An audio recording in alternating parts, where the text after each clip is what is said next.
भारत और कनाडा में खालिस्तानी आतंकी हरदीप सिंह निज्जर की हत्या को लेकर मचा बवाल थमने का नाम नहीं ले रहा है।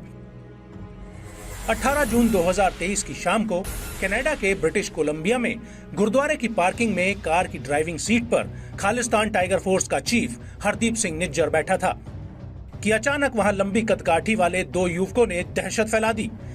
निज्जर पर तब तक ताबड़तोड़ फायरिंग की जब तक वो मर नहीं गया। निज्जर के मर्डर का वीडियो अब अमेरिका के एक मीडिया हाउस के हाथ लगा है। अमेरिकी अखबार वॉशिंगटन पोस्ट ने सिक्योरिटी कैमरे का हवाला देते हुए लिखा है कि निज्जर के मर्डर में कम से कम 6 लोग शामिल थे, जो 2 गाड़ियों से इस वारदात को अंजाम देने आए। निज्जर पर करीब 50 राउंड फायरिंग हुई, जिसमें से 34 गोलियां उसे लगी।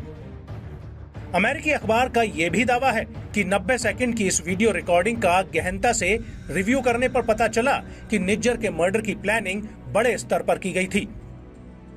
वीडियो में निज्जर के ग्रे पिकअप ट्रक को पार्किंग स्थान से बाहर निकलते हुए दिखाया गया है। इसी दौरान एक सफेद सेडान ट्रक को ओवरटेक करती है और ट्रक का रास्ता ब्लॉक कर देती है। तभी स्वेटशर्ट पहने 2 आदमी ट्रक की ओर बढ़ते हैं। वहां से 100 यार्ड की दूरी पर गुरुद्वारे का एक वॉलंटियर भूपिंदरजीत सिंह फुटबॉल खेल रहा था। उसे आवाजें सुनाई देती हैं। उसे लगता है कि पटाखे फूट रहे हैं। तभी उसे ख्याल आता है कि गोलियां चली हैं और कहीं निज्जर को तो गोलियां नहीं मारी गई।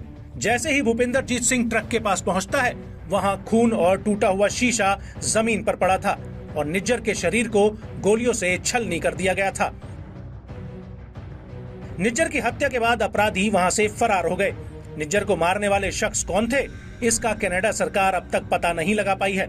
निज्जर को भारत सरकार ने वांटेड आतंकवादी घोषित कर दिया था और निज्जर पर 10 लाख रुपए का इनाम भी था। यहाँ तक कि भारत सरकार ने कनाडा सरकार को कई बार खालिस्तानी समर्थकों के मुद्दे को गंभीरता से लेने को कहा, लेकिन कनाडा सरकार ने उसे अनसुना कर दिया और निज्जर सालों तक खुलेआम कनाडा में घूमता रहा। अब भी कनाडा सरकार खालिस्तानी समर्थकों का पक्ष लेती दिख रही है और भारत सरकार पर गंभीर आरोप तक लगा दिए हैं। लेकिन निज्जर मामले के अपराधियों के पकड़े जाने के बाद ही कनाडा सरकार की सोच बेनकाब हो पाएगी।